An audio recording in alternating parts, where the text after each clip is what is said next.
ายดีกับทักทายสบายดีFCเบอร์สุขุสุคนเนาะยินดีตอนรับเข้าสู่ช่องบ่พวงคนดีพี่น้องมื้อนี้ลงมาอันแซ่แกบอีกคือเก่าเนาะพี่น้องเนาะก็คือหลายมื้อเนาะที่เฮาบ่ได้ลงมาแซ่แกบเนาะมื้อนั้นก็ไป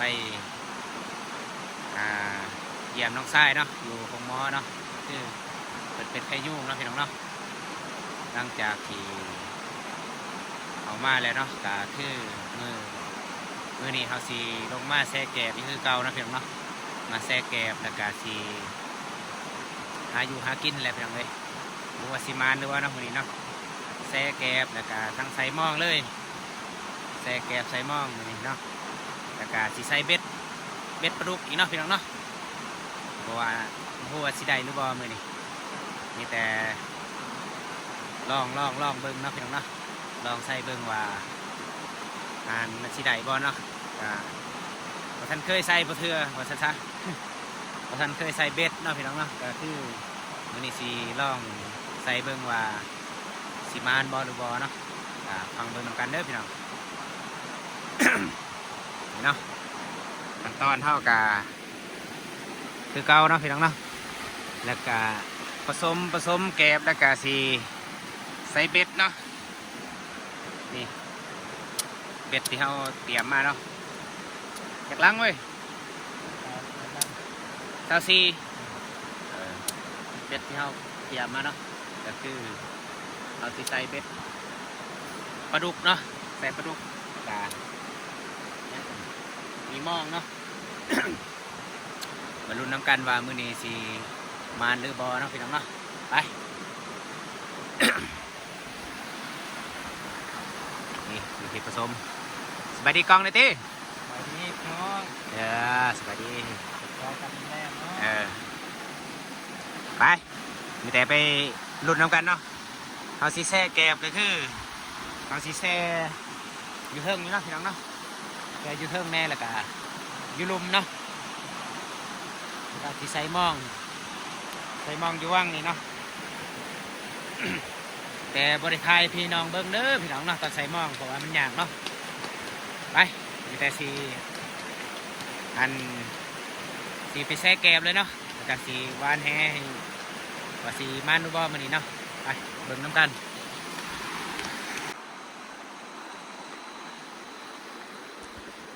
คือตอนนี้กาเวลามันกา6 โมงแล้วเนาะพี่น้องเนาะกาค่ำเติบเนาะเอากามาค่ำเนี่ยเนาะมื้อนี้เนาะเพราะว่ามาแต่ไฮเนาะก็คือสีมาแซ่แกบเดี๋ยวสิท้ายบรรยากาศให้พี่น้องเบิ่งอีกเนาะถ่ายวางแกบแล้วก็สีไปวานแฮเลยเนาะไป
เอาเลย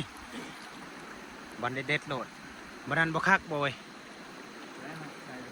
โอ้เอาเลยสักนะ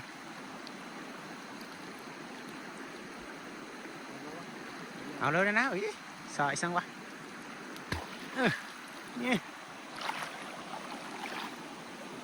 ไปเบิ่งอีกหมายที่2น้ำบ่เลิกเนาะพี่น้องเนาะน้ำตื่น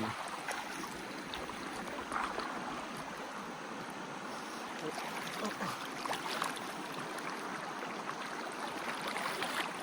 วซิมานหรือเปล่านะมื้อนี้นะ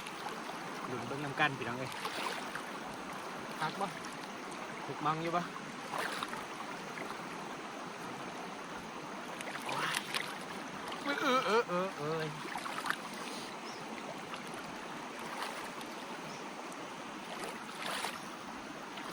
ดูคักๆ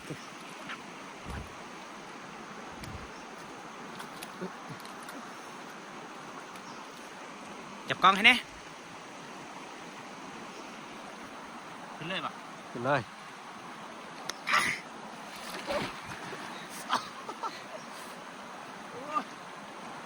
ขึ้นเลย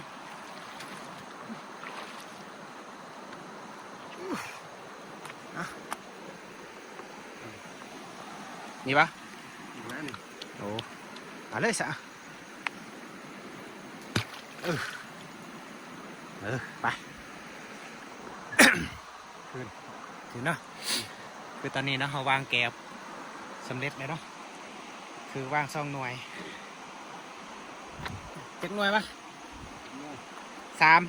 3คือมี3 หน่วยเนาะมือนี้เนาะจะไปใส่เอกหน่อยหนึ่งมีลุมเนาะไปการเบิ่งน้ำกันพี่น้องเอ้ย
แล้ว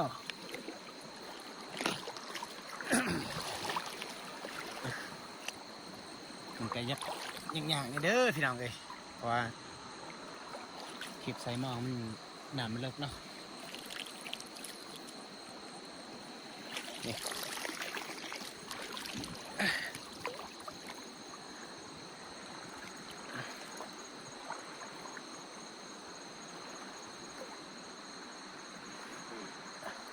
จะรอดไหม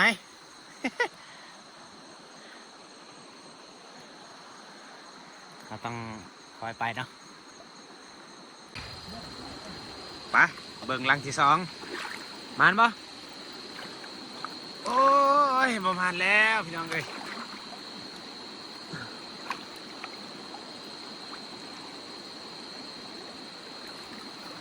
โตตัวดี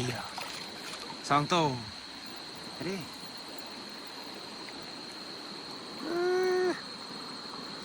เบิดได้มันกินเบิดเนาะโอ้ คือตอนนี้นะพอลุกแล้วเพราะว่ามันปะเฮิงโพดเนาะ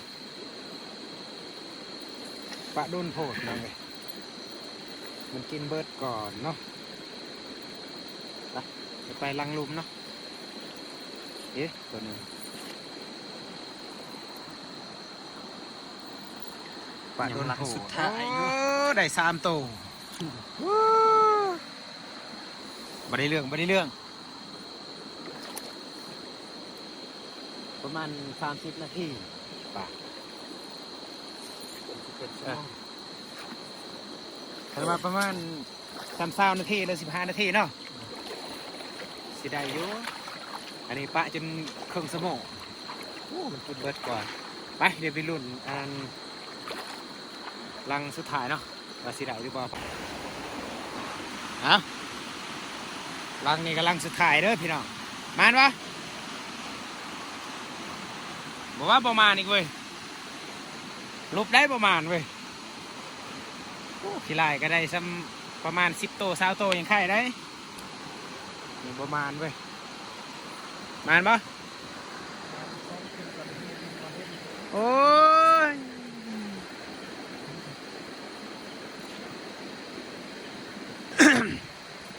บ่ถึกจักโตแม่นปะโอ้ย ลุกแล้วลุกแล้ว คือคลิปนี้เนาะเข้ากับวานเฮกะรู้แล้วพี่น้องเอ้ยไปปลาจากตู้เบิ่งกันอย่างเบิ่งโอ้ยได้3 ตู้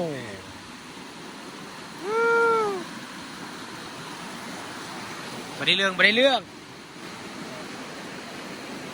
เฮ็ดผิดสูตรแล้วพี่น้องเอ้ย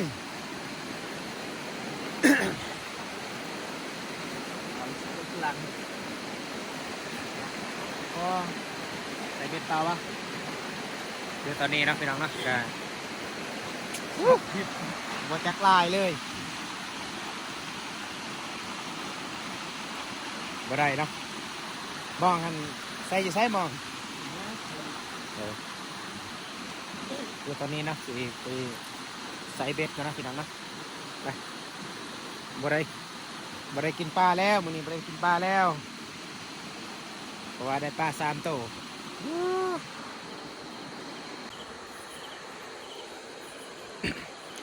คือตอนนี้เนาะเอากาอย่างไรตีเว้ยบ่เห็นหงเว้ยเอาไปก่อนได้ปะอย่างทางกูแน่คือตอนนี้เนาะเอากามาแต่วานแฮมที่เรียบร้อยนะพี่น้องก็คือประมาณเนาะมื้อนี้เนาะประมาณเนาะตอนนี้ก็ใส่หม้องเป็นที่เรียบร้อยที่วานแฮธรรมชาติเลยเนาะแบบบริต่อแบบบริไซแกบนะพี่น้องกระเทินมันบ่ได้เนาะได้ปลา4-5 โตโอ้ใช่คลิปนี้กาคือว่าเอาแล้วพี่น้องเลยบอกคอยอยากมานบ่ได้เนาะคลิปนี้เนาะอันนี้ตอนนี้เฮาสิวานอันนั้นวานธรรมชาติเลยเนาะวานแบบบริไซแกบลองเบิ่งเนาะฝนตก บ่แม่นเบิ่งมานมั้ง ฝนตกสิ ถือปะอันนี้เข้าเลยเรียบร้อยเรียบร้อย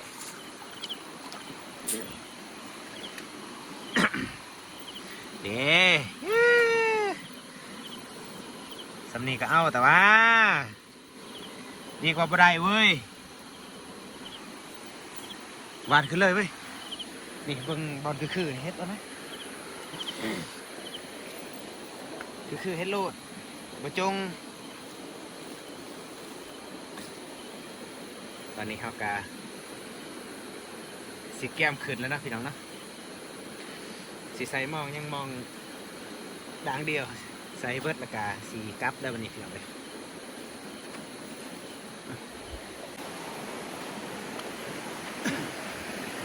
วานแบบธรรมชาติเลยบัดนี้มันบ่เว้ยเบิ่งดูเห็นเนาะมามุดลงไปแล้วเลิกโพดบานเฮ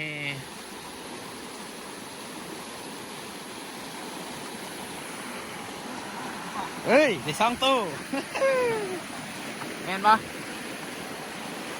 บานไปธรรมชาติเฮากันนี่คือเฮาอันนั้นเนาะแซ่ดนโพดเนาะของยาเนาะแซ่ดนโพดก็เลยเฮ็ดให้แบบมันเบิดเห็นไหมมันเบิดก่อนแล้วเขาวานมันก็ทันบัดนี้มันกินเบิดเลยดิแต่2 ตู้เอาแล้วเว้ยดูนำกัน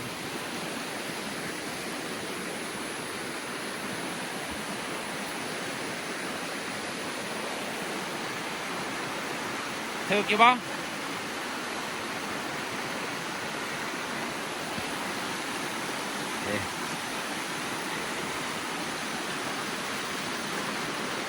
ผ่านบ่ บ่ถือบ่ถือ แอวแววแววแววแววแววแววบ่ถึกอีกแล้ว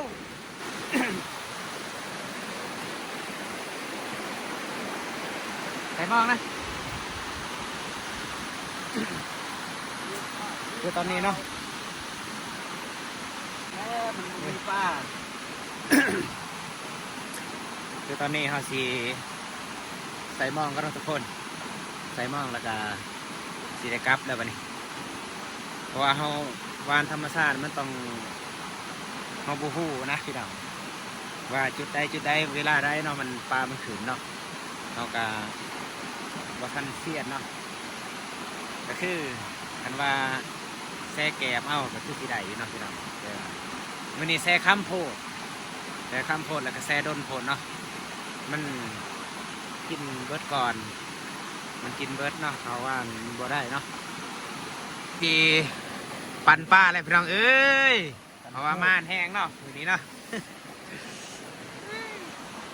มือนี้ก็ม่านคักพี่น้องเอ้ยที่ปั่นป้าแล้วเนาะได้ป้าจักโตนับเพิ่งเว้ย ผมเดินได้ป้าเลยนี่เนาะเบิ่งจักโต1 2 3 4 5 6 7 8กินบ่ ตาย มากแล้วพี่ ตาย เอาบ่ เอา เยี่ยงติวะสายไฟติ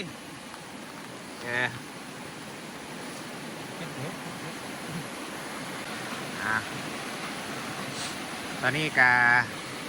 สิแก้มขึ้นแล้วนะพี่น้องเนาะก็คือประมาณเนาะคลิปนี้ก็คือเห็นนี่แหละเนาะในเป็ดตู้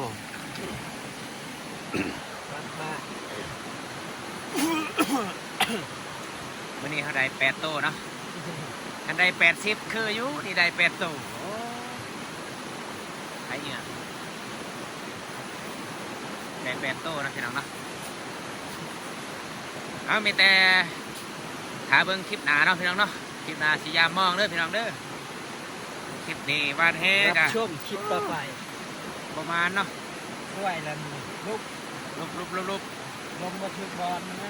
โอเมนมันอันนั้นโพเขาปะโดนโพดเนาะ ปะโดนโพดไปแล้วมันกินเบิร์ดก่อน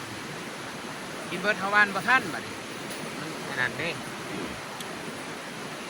เอาพี่น้องเนาะสำหรับคลิปนี้กาซิมีเพียงสำนีเด้อพี่น้องเนาะก็คือประมาณปานใดเนาะแต่ว่ากาซีเฮ็ดจังไดพี่น้องเลยมันกาจังซี่เลยเนาะการอยู่หากินมันกามีใดมีผิดพลาดอะไรเนาะมีใดมีบ่ได้บางมือก็ได้บางมือก็บ่ได้เนาะพี่น้องเนาะก็คือมื้อนี้เฮาได้น้อยหนึงบอกว่าบ่ได้เนาะก็คือได้น้อยหนึงได้8 โต้นะพี่น้องเนาะก็8 โต้ก็เอาแล้วสนั่นเนาะก็คือคลิปนี้เนาะก็สิขอจบสำนีเด้อพี่น้องต้องขอโทษขออภัยเนาะที่การบ่ได้เนาะถ่ายคลิปให้พี่น้องเบิ่งแบบมันๆนะก็คือสำหรับคลิปนี้เนาะสิขอจบสำนีเด้อพี่น้องเนาะฝาก FC เบิร์ดสุขุสุขคนเนาะกดไลค์กดแชร์กดติดตามเพื่อให้กำลังใจบ่าวพงษ์คนดีเนาะพี่น้องเนาะและก็ฝาก FC เบิร์ดสุขุสุขคนเนาะอันฝาก FC เบิ่งโฆษณาของบ่าวพงษ์ในเด้อพี่น้องเนาะเพื่อเป็นการสนับสนุนเนาะไปสำหรับคลิปนี้ก็สิขอจบสำนีพี่น้องเลยบ๊ายบายพอกันคลิปหน้าโอเคบาย